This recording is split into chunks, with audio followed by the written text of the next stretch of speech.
Hello and welcome back to the channel. As you have seen from the title, we are starting work on yet another vehicle. This one, I promise, I didn't just purchase it. It's actually my partner's project and it has been sitting in the workshop for over a year, and now it is on the driveway and we can actually get to work on it. What you want to see is the new, not so new vehicle, so there it is.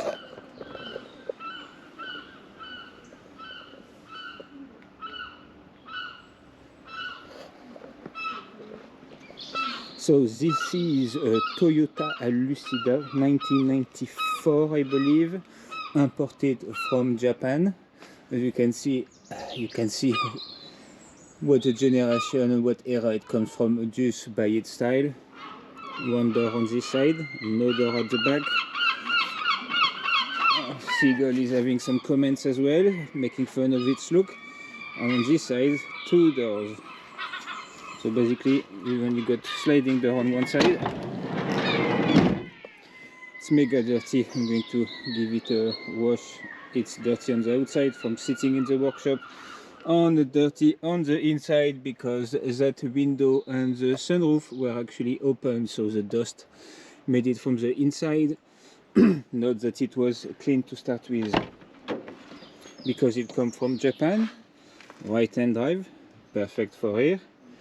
And yeah, I mean, look at that lovely dashboard. Looks like a spaceship or something, or what you would have thought a spaceship would look like back in the 70s or 80s.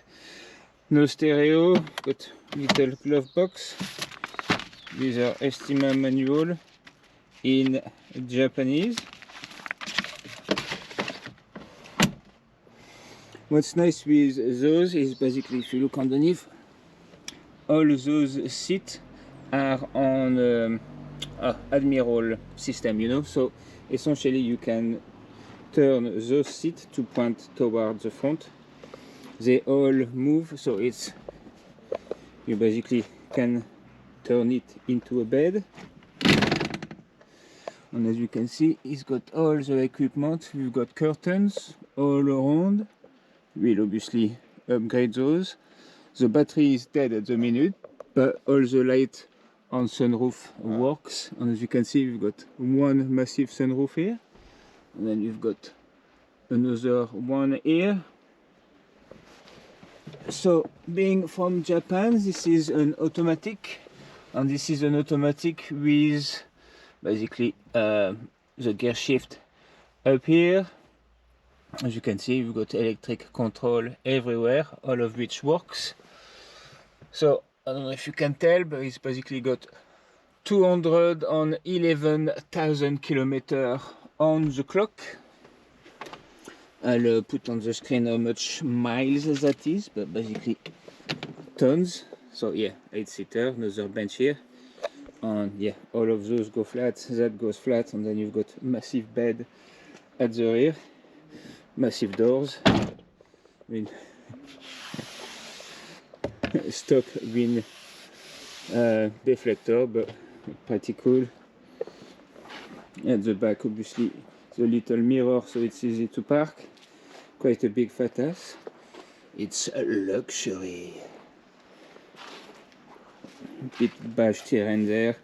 We did get it for very cheap. And basically those one as well, what's interesting is if we look underneath,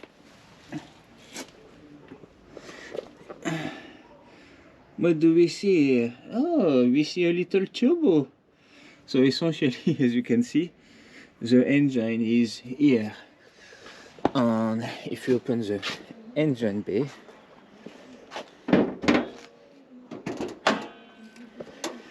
you can see that there isn't much going on. Basically, you've got your battery, you've got a bit of like your intake on your filter there, your coolant tank. That's what went wrong. So normally you've got another side of that, but it literally exploded and bended. Those little guys there. But yeah, so basically,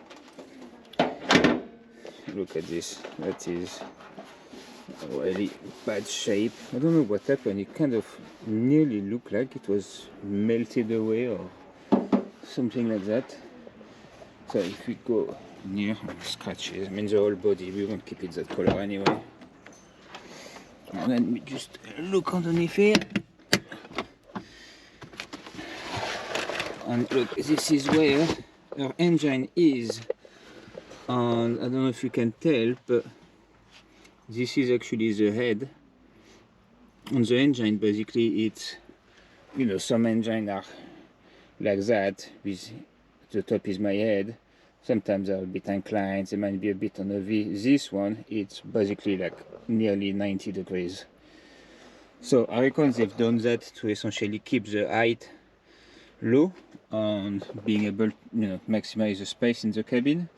But it does make working on that engine quite tricky, because essentially the opening you've got here, you've got one on each side, and that's it. That is your access for the whole engine. If you can't access stuff through here, you've got to drop the engine. So yeah, another interesting challenge on that one.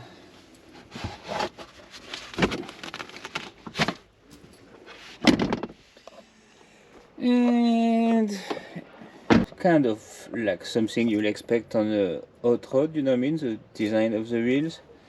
But you know, here the main point to start with is going to be essentially clean the inside. What's wrong with it is essentially a blown head gasket or a cracked head. So yeah, not going to be an easy job to do. I did find a video that essentially showed how to replace the head gasket on those without actually pulling the engine. So essentially you just drop the engine a bit so that you have more room through that hole to sort it out, and then you can actually you know, access all your bits and bobs, pull the head out and do that job. But yeah, for my first time taking a head out and doing a head gasket job, having the engine upright might have been nice, but anyway, it's not going to be like that. The idea on this is get it up and running, clean it up, make it look cool, you know, body styling, change the paint, redo the inside, redo the carpet, you know what I mean, and yeah, use it for festivals. This is technically Japanese, so I could use it to go Japan. This year I might do go Japan with the MX-5, I might not, because I need to sell the MX-5 on. I don't know if I'll be able to wait until after doing Go Japan, because you know I need the money. But so we will see. So maybe Go Japan this year we either might have to give it a pass, or once again go with something that is not Japanese. But crossed finger, next year we might be able to go. Oh, on.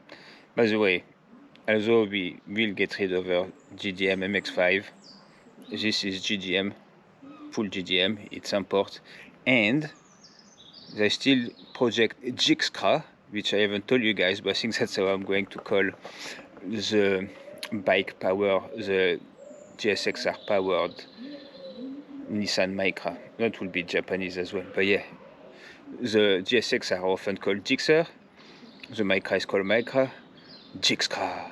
Huh?